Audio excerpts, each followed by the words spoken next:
Hello, hello, hello, hello. Good morning, good afternoon, good evening to everybody who is joining us today. It's great to have a large number of people register and joining with us. So thank you for all of you for giving up your time this morning to join us on this webinar. Just a quick little bit of housekeeping before we start.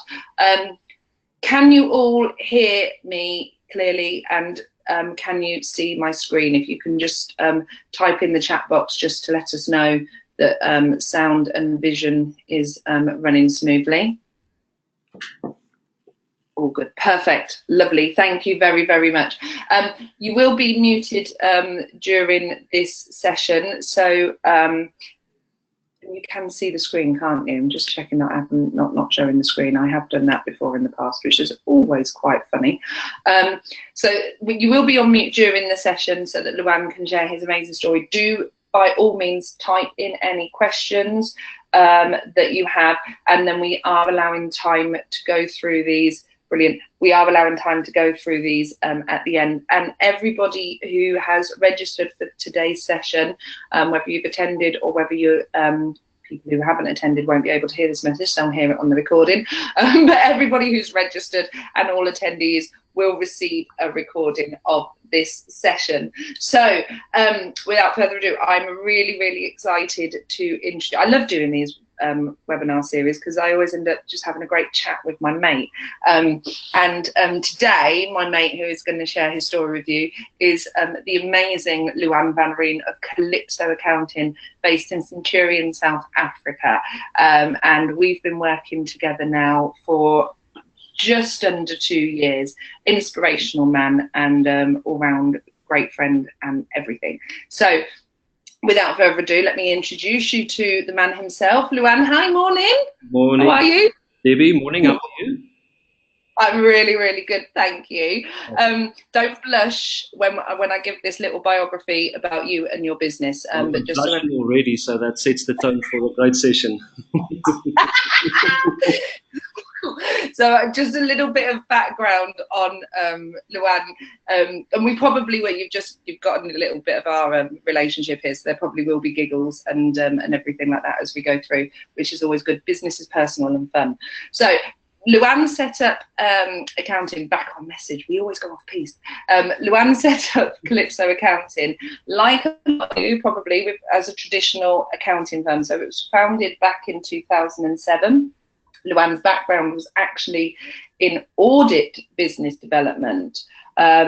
Also, Luan is a great give back and pay it forward, man of abundance attitude. He's also the founder and director of a not-for-profit organisation which gives back to the community and helping business startups. So as I said, great guy, always looking to help others and working from an abundance mindset and energy space. So they're based in Centurion, South Africa, and everything that they do is about making processes easier and slicker, saving time, and most importantly, building a business and a life that makes people happy and meets their vision of success. So that is the foundation of Calypso and why they do what they do. This is at the core of everything that they do, about making positive differences to people, businesses and communities that they work with. It's all about meeting the needs of the business owners and the individuals. They absolutely walk their talk. Luan understands and appreciates all the challenges, like you guys will as well. You're all business owners as well, and that's the point of this today. But he understands all the challenges that his clients are facing, as he is also working to grow his own business. And his attitude is, together, everyone sharing and empathy, much like Tori, the webinar that we did in February, everyone succeeds. So Luan really puts energy in working with his team to ensure that they take time with their clients to help them understand about their accounts, making sure that numbers are no longer these scary things on a page and to not be afraid of them, and to help people become confident in their abilities in their business.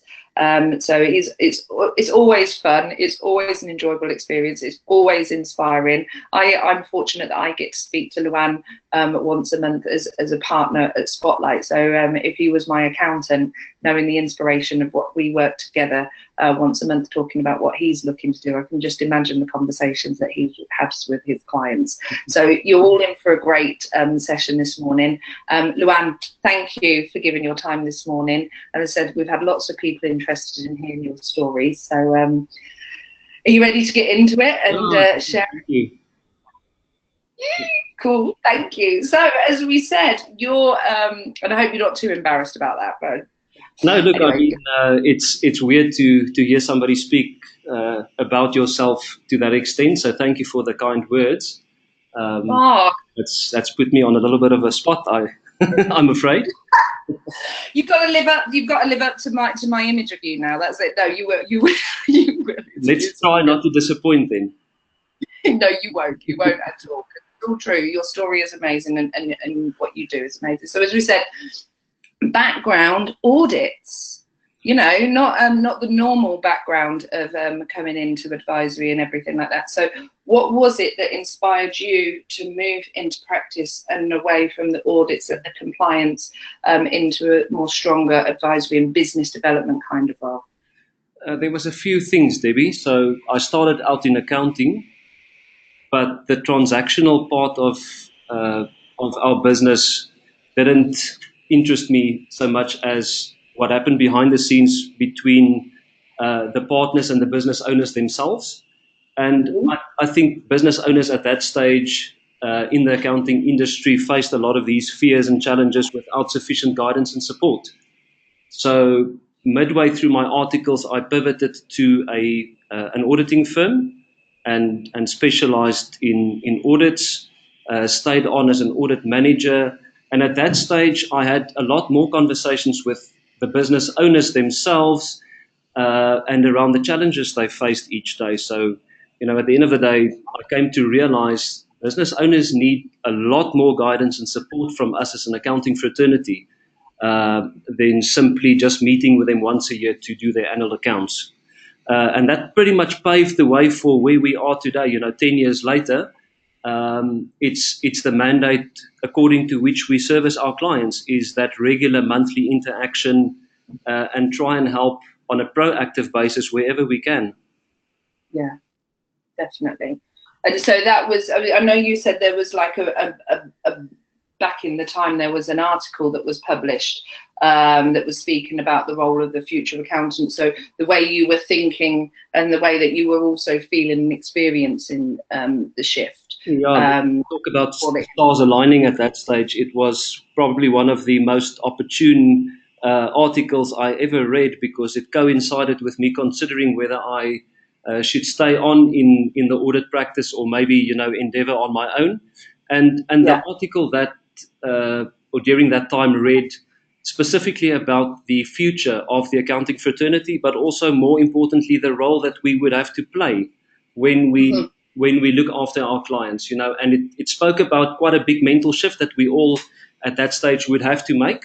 It would require from us to be a little bit more strategic. It'll require us to be more client facing, more regular interactions, and, you know, start seeing ourselves more as consultants and not simply, you know, bookkeepers or recorders of historical information. And that really just gave me the affirmation I needed, you know. So read the article, it resonated 100% with what I wanted for my own career. And we took the leap of faith, you know, and like I said, 10 years later, we haven't looked back yet. No, and I say 2007 was when you started. First client in 2008? Yeah. By building it up and understanding what it would look like. And what, you had two elements already with that client built into this. So it's like, you knew the vision straight off, isn't it? It's, that you built in. Yeah, so the one absolutely was by design. The other one I sort of stepped into when I engaged with that very first client. So the two elements we were very clear about literally from day one, and like you said, that very first client is every single retainer we've signed since had monthly management accounts included in their fee. You know, so we made it mandatory to see the client at least once a month, but then also as importantly, and this is where I stepped into it, because the client said to me, look, I'm not going to be paying you sporadically or on an ad hoc basis, come to me with a fixed monthly fee, and I'll be very happy to engage with you. And that was literally the birth of our fixed fee agreement, and at that stage, it was something that was completely different to the market in South Africa. We were, slightly frowned upon during certain new client meetings, but at the end of the day, it brings quite a amicable but also transparent working relationship to the services you offer, because everybody knows upfront what they're in for. Yeah, fixed fees back in sort of 2010 years ago. Yeah. Like, oh, what are you doing? What are you doing? And then well, no, that's not the norm. I'll go to Tom down the road. They don't work like that. But it's all about change. This is the thing. It's like it's the brave new world. But the difference when you started with cloud accounting was just on the periphery, wasn't it? It was just on the horizon.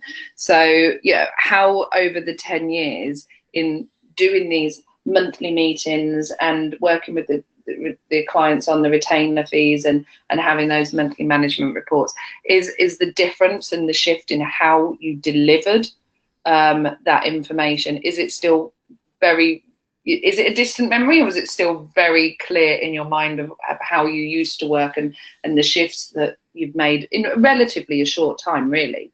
Yeah, look, I think it's important to note, Debbie, that for the UK market, you guys are a few years ahead of the curve when compared to the South African market. So when you say that cloud accounting was on my peripheral, we didn't even know about cloud accounting back then. So everything was still desktop based.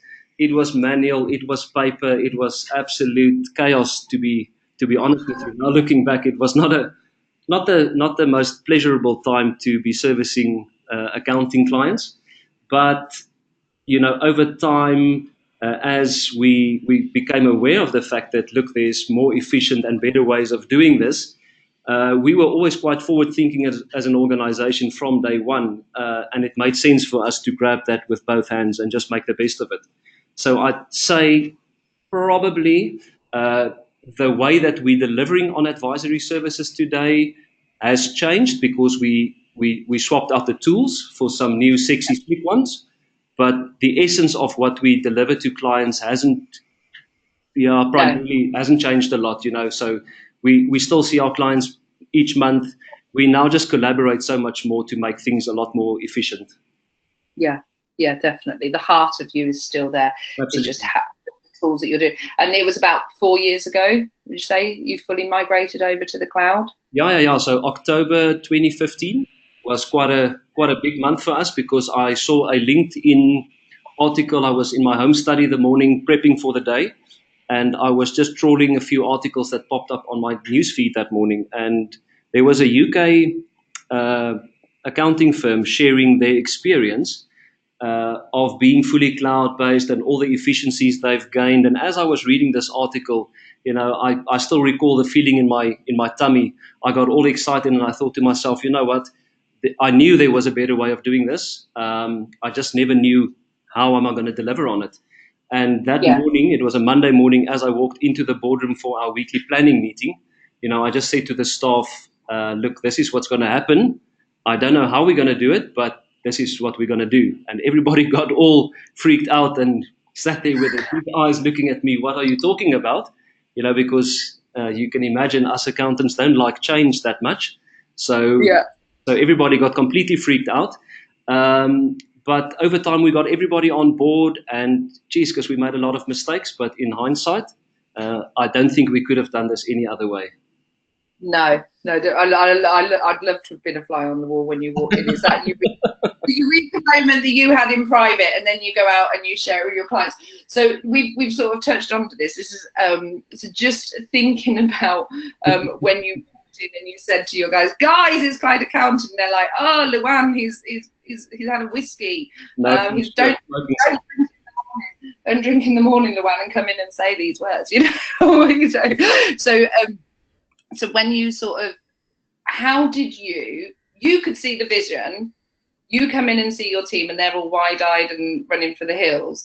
How did you facilitate that change? Because like you say, it's the profession is naturally risk averse. and understanding the logistics and the wherewithal with it.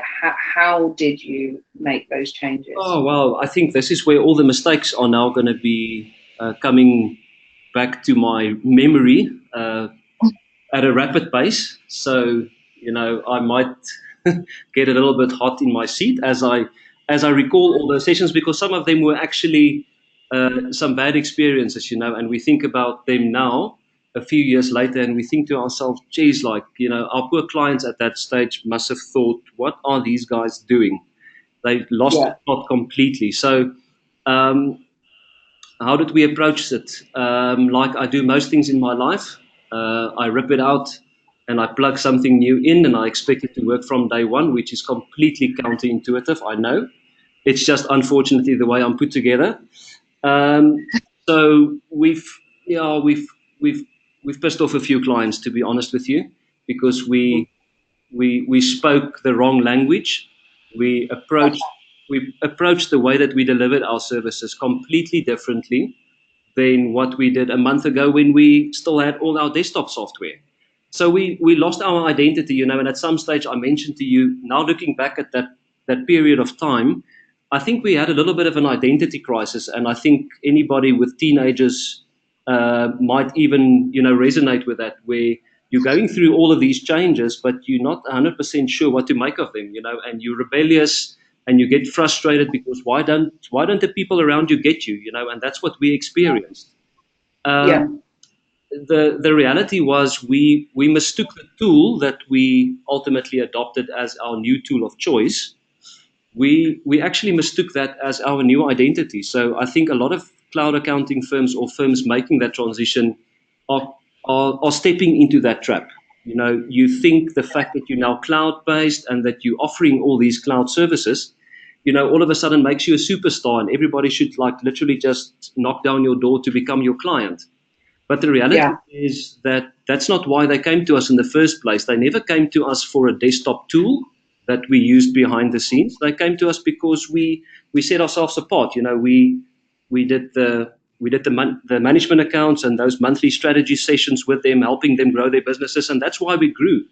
And all of a sudden, the language we used was, well, look at us, we all shiny and sexy and new, and we're selling these cloud accounting services all of a sudden. And the customer says, but geez, that's not why I'm here. So we lost a lot of clients during that period of time. And we also lost some key staff members that just simply said, look, this is not what we signed up for. So the dream has changed, and we're not buying into that anymore. So where we are today, again, like I said a bit earlier, I don't think we could have done it any other way. We had to hard way. We had to figure out what it is that we need to change. And we found ourselves again, and it happened in probably one of the most inconspicuous ways.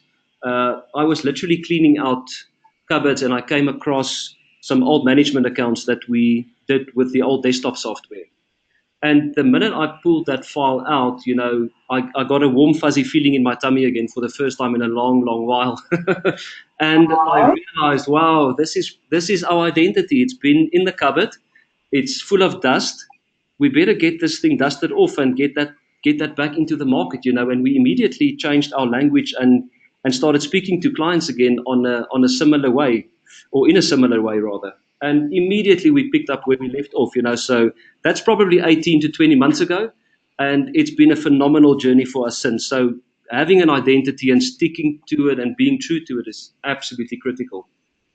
Brilliant. Yeah, and thank you for being so honest in how you did it, because I think they say you can fall into the danger of suddenly marching along to somebody else's drum. Let's say losing clients, losing team members. It's a tough, it's a tough one to swallow down. But gosh, thank God for keeping hold of that original document and finding it, in the back of a cupboard and blowing the dust off, so that you could come back rather than falling into becoming a compliance house, and working for somebody, somebody else's vision. I think, suddenly having that revelation in such a simple, really clear way was really good. And thank you for sharing that, because I think, like I say, a lot of people possibly have had similar experiences?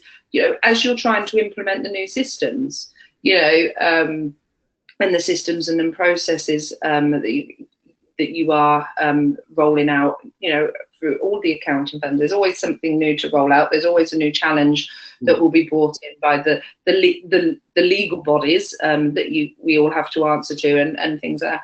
But it's also about understanding those and bringing those in to make them work for you, as opposed to the other way around. So with the advisory services that you now offer, how do you package, and I know, like say, back in the day you were offering them, but now using the tools and coming back to yourself, how do you offer the services? How do you package them? How do you price them? I know you said you initially went on to this retainer model from the very early doors. Absolutely. So simplicity for us is key. I'm always staying true to one of my mandates that if it's not easy, we're doing something wrong, because of all those early day learning curves we had to go through. We realized what the clients want is more often than not fairly simple, fairly straightforward. And if you want the answer, ask your client. You can build shiny things for days on end behind the scenes, only to realize that, by the time that you bring that to market, it's not exactly what the client needs. So personally, I go through a quarterly client survey. It's partly customer satisfaction, but also, I'm continuously scoping for additional services that we haven't yet rolled out, or where we're simply scratching the surface. And I ask the clients, I want to find out from them what it is in their business that they're still struggling with, and whether it's accounting related or not. We found so many opportunities where clients are struggling with things operationally. And with a little bit of thought, we actually managed to build some reports into our management accounts, and we started assisting those clients with better decision making. So it's getting to that understanding of what it is that they require for them to be successful, and how do we fit into that mold as a possible solution. Yeah. So I think, monthly interaction is very critical. There's no other way in my world, or in my mind even, that you can build proper relationship with your client if you see them every 6 months or every 12 months. There has to be regular interaction. And I think equally important for us is the fact that we are an ever-changing environment from that perspective, because clients' needs change. And what I've seen in the early days entering the accounting fraternity was typically something that was quite stagnant. It didn't adapt to change fairly easily, or without a lot of resistance. And we fairly in tune with that. So we change regularly. If a client says this is what I need, and we're currently not providing it, and it's something that we can do with minimal effort, there's no reason why we won't roll that out literally in the next management pack the following month. Brilliant. It's becoming true advisory inverted commas business development. You are being the first person they come to when they're thinking about their business, aren't you? And I think it's interesting that you said it is beyond just the financial numbers, where they're coming to you now, and you've built that relationship. You've got the sounding board with your team and your clients, haven't you, to deliver that work? Yeah, look, I mean, obviously your financial reporting and your financial information that you share with your client predominantly forms the basis for what we do. I also can't see that you can feasibly start advising outside of the scope of the financial aspect without having that solid foundation in place. So, predominantly we look at cash flow forecasting and management for the client. We look at their business budgets and the continuous updating of those figures, proactive tax forecasting and the management around that exposure, and your business performance management. Now, once you've got that foundation in place and your client understands what it is that you're trying to measure and how certain inputs on their side influences those figures, now you've got quite a nice amicable working relationship where the client understands that, when you come to report once a month, it's not just historical mumbo jumbo that they can't do anything about it. It's actually proactive advice on how to better their business. Yeah.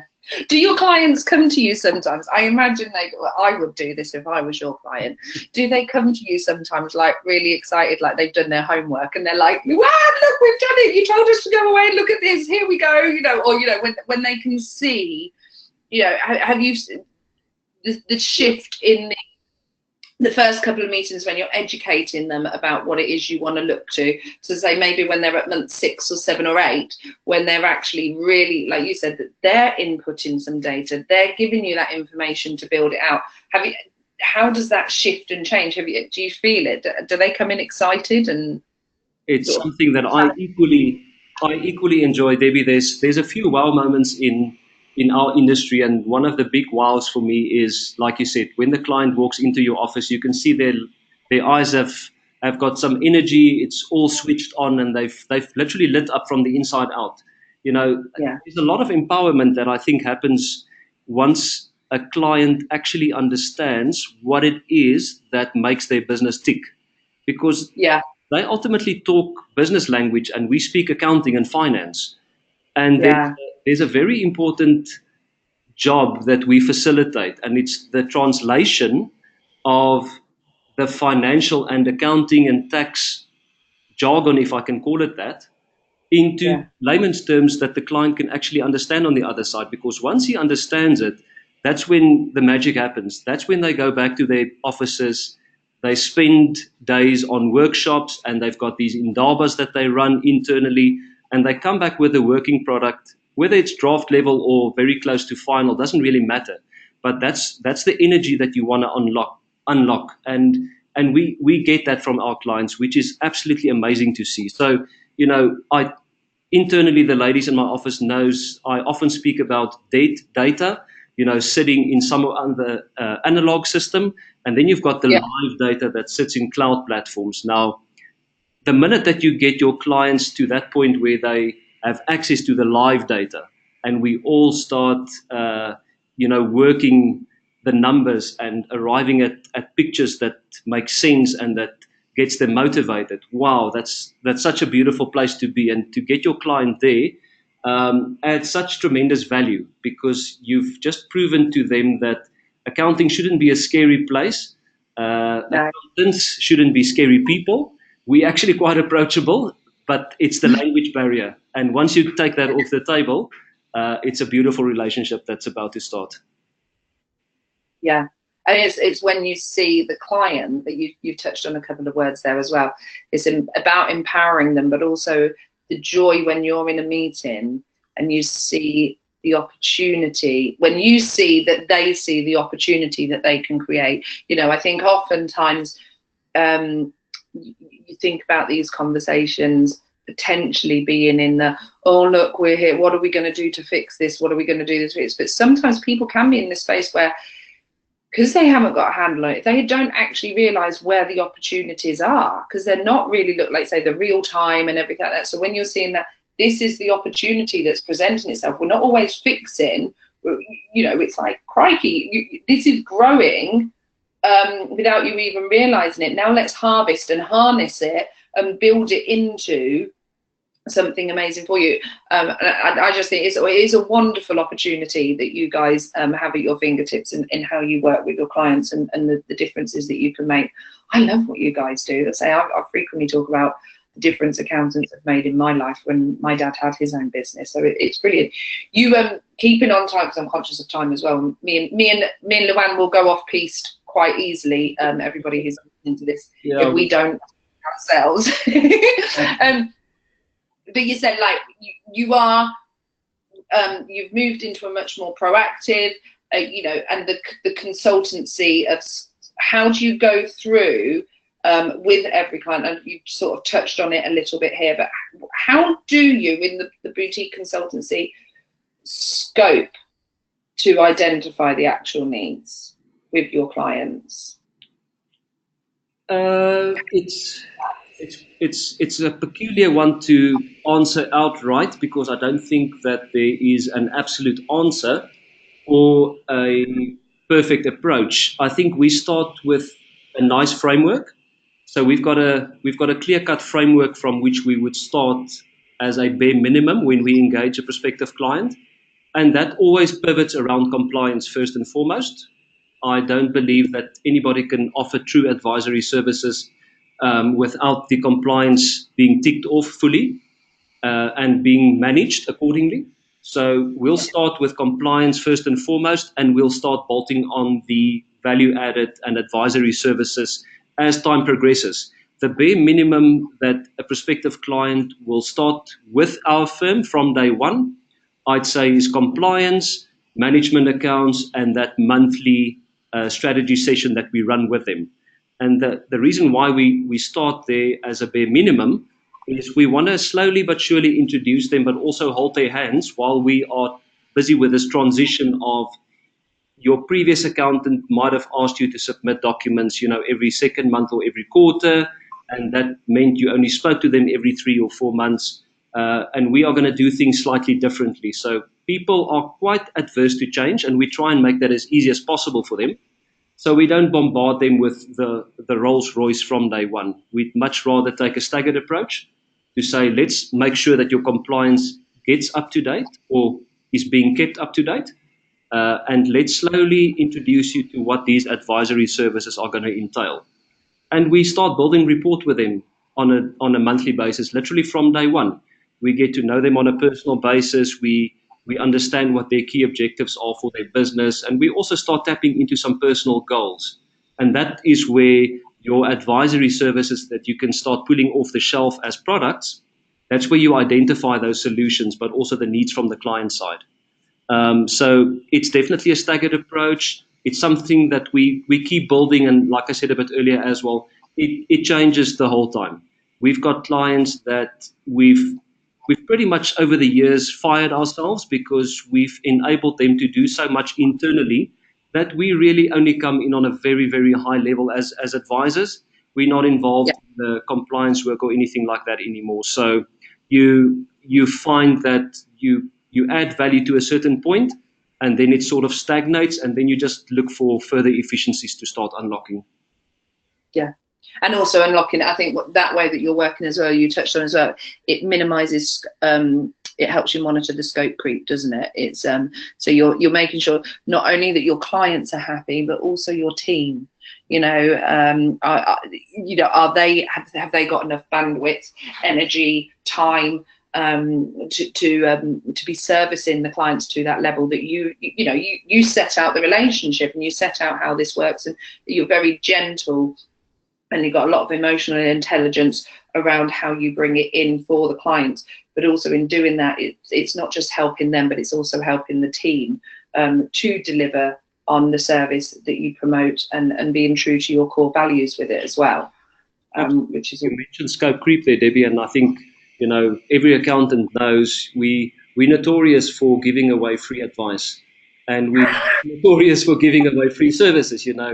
Every business owner out there knows, you can go to your accountant for a lot of stuff, and chances are you won't get charged for all of it. So scope creep we manage quite religiously, and we've got dedicated review sessions on a monthly or at least a quarterly basis, where I review fees and I review services, and we're not shy to have those conversations with clients, because when you have a relationship to that extent where you're continuously adding value, it's fairly easy to have the conversation with your client to say, this is now outside of the scope, or this has become something that is a bit more important to you, and we track and monitor and work on a more regular basis.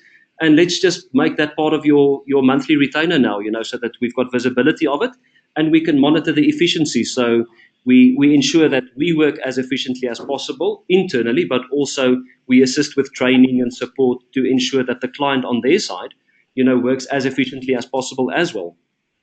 Yeah. And I think you touched on it as well, in having the regular meetings, there is no surprises. The client will be self-selecting as well. They will be recognizing when they have a requirement for more services. They'll know where it's going as well, because it's such an easy conversation, isn't it? If they're coming to you going, hey, Luann, we really want to start monitoring this, or can we do this, or can we have a regular strategy meeting, or, How can we get more team trained up on X, Y, and Z? Because it's not happening once a quarter or twice a year or even once a year. You know, there is no surprise. It's so much more of a two-way partnership, isn't it?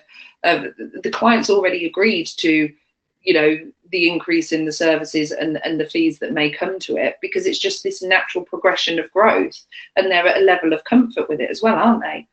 Absolutely, and there's another important factor to consider is the fact that, you know, we as a fraternity, we've always adopted the billing model of time and material, you know, and you ultimately try to sell your time. But as we've predominantly moved away from that more to value-based pricing or fixed pricing, something that worked quite well for us and still works quite well is the fact that we stopped selling hours and we're selling products, because a client can actually relate to a physical product. You know, if you walk into a shop and somebody said to you, so you're looking for an antivirus software package, but I don't have one on the shelf, so you can't really get it, but I'm still going to charge you a fee just because you walked into my shop.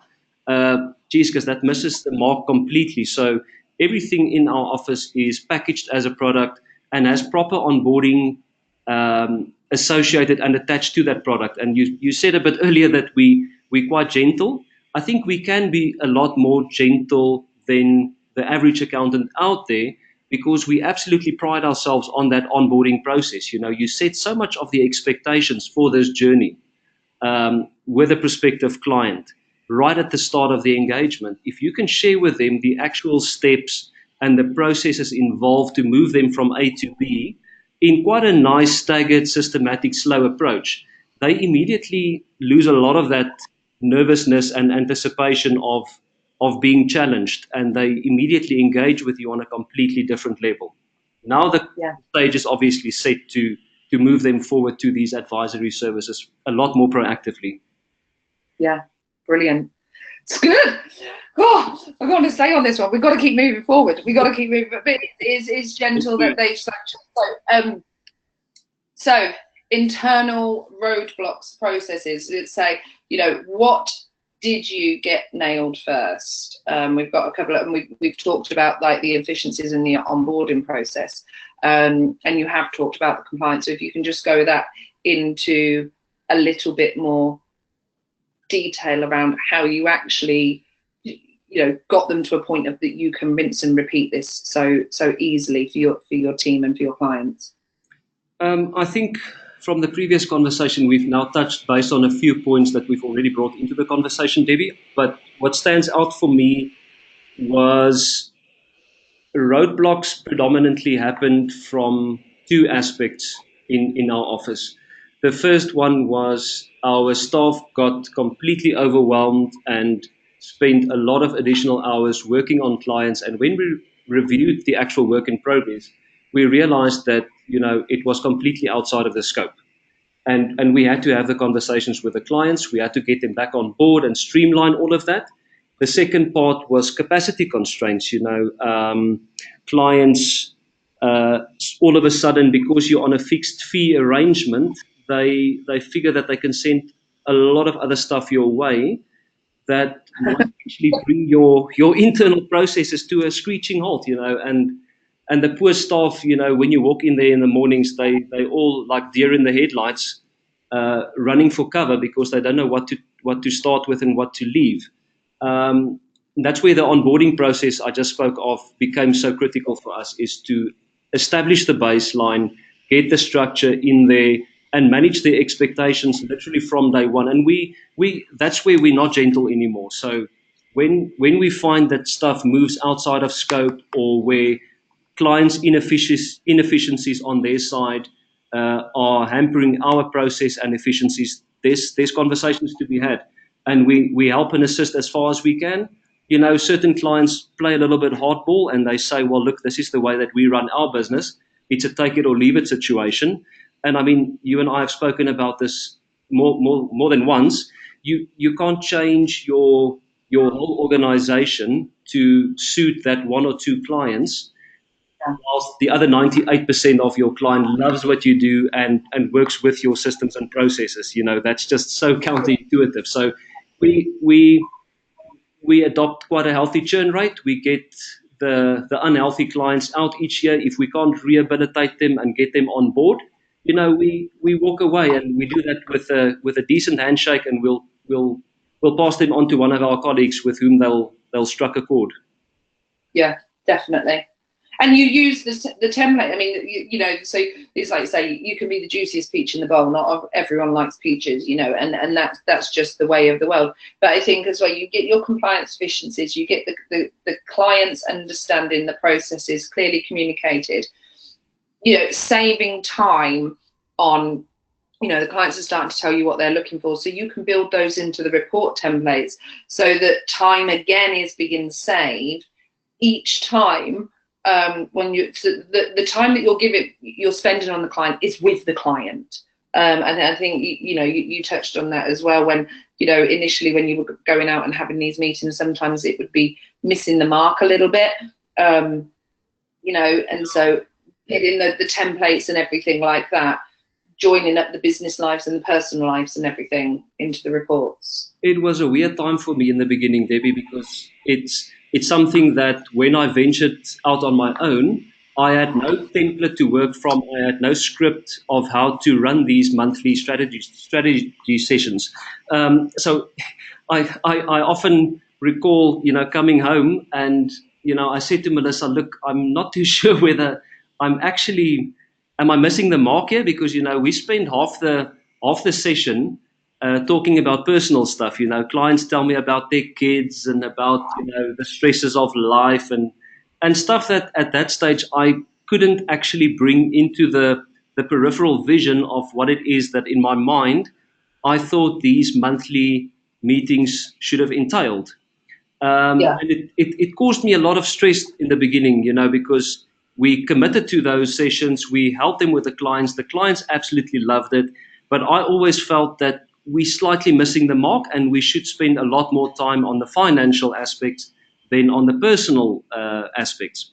But now I've come to realize that most small business owners can't separate their personal lives from their business, and vice versa. So when they tell you about their kids going off to varsity fairly soon, or they hoping to move into a bigger house because, mommy fell pregnant, stuff like that is the stuff that keeps them up at night. And because their businesses needs to provide for those future expenditure, that causes them a lot of stress.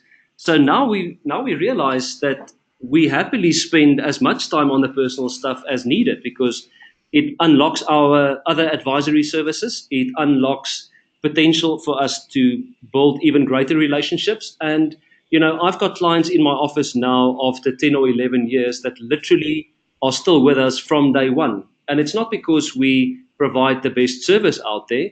It's because we know their kids, and we know their dreams and their fears in life, and we know how that translates into financial stresses for them. And we manage that, through our monthly services. Yeah. And, you can walk in their shoes, literally, can't you? Because it's that thing of, you know their kids, they know yours. You've got Michael and Joshy, they've seen your children have grown up alongside Calypso. Absolutely. You've got two families. You've got your Calypso family, and you've got the Van Ring family, and that they are, business is personal. It is intrinsically intertwined, as everybody on here knows. And I think that's a really key point that you tap into there when you started. That was the pivotal moment when you made that difference and that change in your business as well. Yeah, look, Debbie, I can share a personal experience there in the very, very early days. I was stuck in a client meeting in the boardroom. Melissa was in another client meeting, so I was on baby duty. So I had the little man next to me in his baby chair, and I ended up, before our session was done, I ended up changing the nappy on the boardroom table. So that's how we roll, and it's like you said, it's a Calypso family, but it's also my personal family. And at the end of the day, most of my clients actually have either seen at least or know the eldest on a personal level, because they've seen him at the office so often. Yeah. Yeah, and you can work, and I think it just brings it into human. And the client who you were with would have taken it in good stead. I mean, it Luckily is he was just a dad as well, so he absolutely just smiled and said, "You know what? I've been through this, so knock your socks off, and we'll pick up the session in 5 minutes." yeah. But that's why it is important to bring in. You are the business. People are you're building your business for your boys. The guy who you were with, and he's like he said, he was a dad himself. So you're completely in each other's shoes. You understand the challenges of hiring the right team members. You understand, getting the logistics for a new office. You're moving offices. All of those areas. There's the financial stresses, but it's the other things that you can completely empathize with your clients when you're talking to them that brings you both onto a level, doesn't it? It's how you approach that with securing the new business and keeping your existing clients. Yeah, absolutely, and it's being authentic to what it is that you want to bring to the table or to the relationship. So we went through a phase in the early days where growth for us was non-existent, and it was literally that period where we had this identity crisis because we spoke a different language. Clients didn't get us, we didn't get them. The minute that you're back on board and back to being authentically you get the right clients knocking on your door, and where we are today, we've got a lot less leads coming through our front door, but they are so much more qualified and high quality because they've watched the stuff that is on our website. They've spoken to other clients of ours, and they know what it is that we bring to the table. So they don't come to us for the compliance; they come to us for everything else that happens after compliance. Yeah, and I think it's important to note on an emotional, intelligent, and a personal level there as well. Like you said about for a time when you lost yourself, that's exhausting. It's exhausting trying to be somebody else, to fit somebody else's model. It's not sustainable. That's when burnout happens. Like you say, people don't necessarily buy into you because you aren't being authentic to yourself.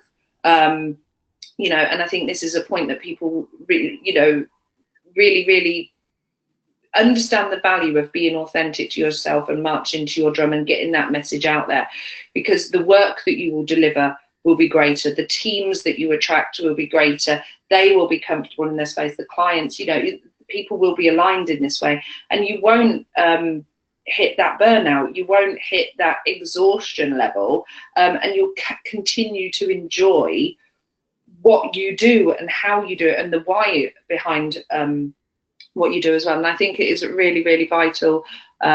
You can also, can you pick out with your clients? Do you sometimes have that? Do you have that full, frank conversation? There's nothing like a level of like changing, the nappy on the boardroom table. But can you identify with your clients when maybe they've lost their way, where maybe they're not actually being authentic to their true internal messaging?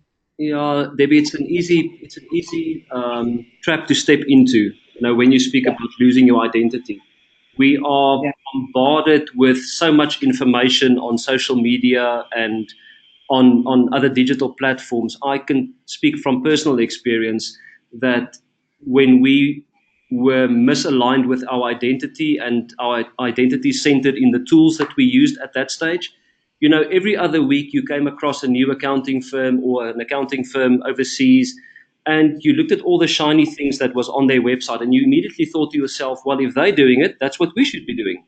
And you ended up copy pasting a lot of stuff from people that had their own journeys and their own visions, but ultimately their own identities. I mean, you can imagine if we started dressing the same and we started talking the same, it would be quite a boring planet, this. And we have to be true to our own identities. And because we pick up our clients moving and shifting away from their actual core identities fairly quickly. Absolutely. I've got a few clients that have been moving in similar tangents with ourselves, starting out more or less in the same time. We're going through the same challenges, and strangely enough, in similar years. And we've always been on a very similar trajectory. So with those specific guys, I'm very in tune with what's happening on their side, and I can share my personal experience with them to say, look, this is where we are. This is what's happened. just take note, if I look at the historical data, this is obviously what's going to happen to you guys as well. So just take note. Yeah, bring it back. Yeah, definitely. And capacity restraints. You've given some brilliant ones in here, like the resistance and executing the brand. There is that thing of keeping true to yourself. I know you, and I'm conscious of time as well, so I want to make sure that we get all of your story out here. We've talked about the compliance, getting that right, and then the advisory opportunities.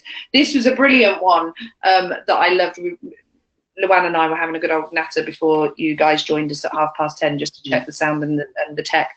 But having these internal alarm bells, the value of having a capacity restraint and what that means for you to recalibrate what you're doing, doesn't it? We had to, Debbie, because at the end of the day, 4.5 years ago, prior to us moving to the cloud, we were 10 people on the floor, all production staff, and at that stage, things were quite difficult to manage, and I lost my way completely. I found it very difficult to get the team aligned to the company vision. I struggled to meet deadlines and keep track of milestones and all of that sort of stuff. And I realized at the end of the day that we're always going to be a boutique style firm with customized solutions for our clients.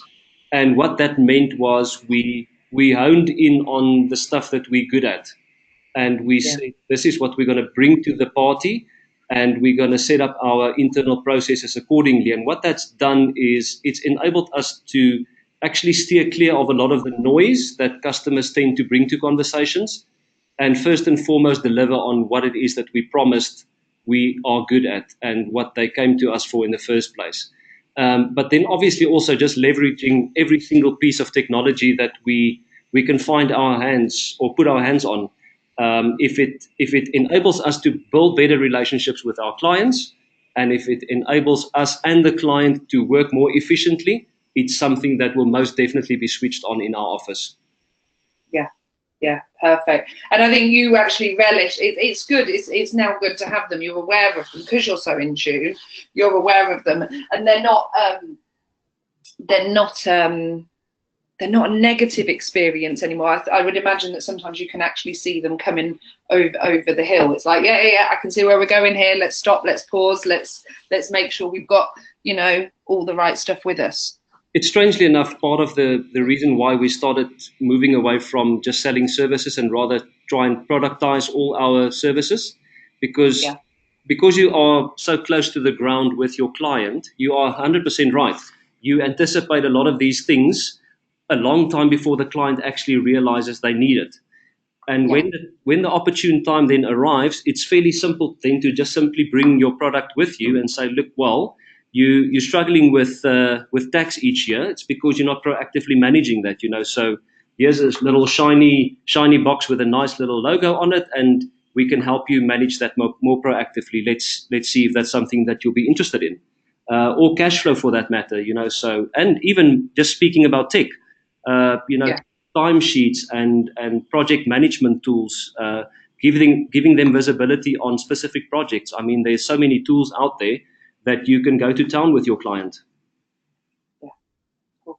I am just conscious of time, and it is time. Is that you've throughout this this session you have been celebrating. I would say you celebrate the small every day, and the small becomes your big successes. And 4 years. What is your big success stories for you around your approach and your design that you'd be happy to share if you've not already shared it with us? I want to make sure we've been celebrating you all morning, but I want to make sure we do really recognize this. Yeah, so I mean, we already touched based on the fact that we are a way more efficient practice today than 4 years ago. We've managed to scale down our production staff from 10 people to 4, all the whilst still onboarding new clients. So we've seen quite a big impact on our bottom line, and that's made a big difference for the morale in the office and for the staff, to know where they're working towards. It's not some pipe dream where we put efficiency at the forefront of what it is that we're trying to do, but there's no fruits to our labor. That's quite a nice that's quite a nice element to celebrate on a continuous basis. And I also mentioned the fact that we speak to our ideal clients now on a regular basis as new clients. So the onboarding efficiency and the type of people that knock on our door, we've honed in on that quite extensively. And although we get fewer leads, like I said, at this point in time, I'd say probably every 4 or 5 new clients that knock on our door becomes an actual client. So they arrive with a very decent understanding of what it is that we stand for, our morals and our values, and the services that we propose. And if the fee's right, they've already aligned with the personal Yeah. identity behind the service. So it makes things quite easy. And I mean, we also spoke about earlier about delivering on the management accounts. I don't think there's any greater small celebration, and this could happen multiple times per day depending on who we see. But I mean, most of the guys on this call today would probably resonate with this. I mean, how many times do we sit down with a client, work through the management accounts, and whilst you actually in the numbers, you can see them, not really engaging with you. But the minute that you get to the graphical representation of their businesses, the flows and the graphs and the forecasts, all of a sudden you see the lights go on, and you all of a sudden start getting questions. Now you know that you're adding value. Now you know that your client sees you as a valued service provider, and there's no bigger benefit or celebration to what we do than seeing their eyes light up in that way. Yeah. Yeah, and speaking of somebody who is number blind, and if suddenly you can present a graph to me, and whether that is going up or whether it's going down, knowing that I'm in a safe pair of hands, that you can either keep building on that, or we can turn that line that may be going down that needs to be going the other way, knowing that I'm with you, and that we've got that relationship, and you've got that belief in me. That we can actually turn it around. And I think as well, you touched on something about you have embedded in your team that you are always consciously aware that the client doesn't know what they don't know. So get that to them. Get that, don't be afraid of withholding information. Have that information out there for them. That's such an important part that you just mentioned there, Debbie. So I recently, I can't remember where I heard the talk, but the gentleman spoke about every accountant will tell you about all their bad clients and how they wish they could swap those bad clients out with good clients. And at the end of the day, the question was posed to the audience, were all those, and I'm putting bad obviously in inverted commas, were all those bad clients bad from day one? And the reality is, no, they weren't, So we spend a lot of the time on that onboarding process. And like you said, a client doesn't know what they don't know. So whose role and responsibility is it to get them on board with what the actual expectations are? It's the role that we fulfill. And that's also part of the translation service I touched on a bit earlier, getting the accounting and the financial jargon out of the way and speaking their language and establishing the expectations very clearly. Yeah, it's vital, absolutely vital. Super quick. And I don't mean this in a super quick way because it's still valuable, but I'm conscious of time for everybody on this webinar, and I don't want to gloss over anything. The future, what does it look like? You're keeping it boutique? Absolutely. We're going to stay small. We're going to stay boutique. We're going to keep our personal approach and our personal touch. I think from a scalability perspective, our next level or our next steps is we're looking at a few software applications we've come across that will enable us to more structurally and more scalably bring many of the advisory services that we currently present to clients. And once we're there, we'll probably start investigating how do we branch out the Calypso brand into other parts of the world. Exciting. That is, and if it doesn't quite simply, if it doesn't meet with your mandate, if it doesn't help you and the clients, if it doesn't build beautiful relationships, it's not in, isn't it? But you can look at them, but if it's keeping true to you always. Yeah, it remains the bottom line decision-making process that we go through before we actually present a client with a new piece of software.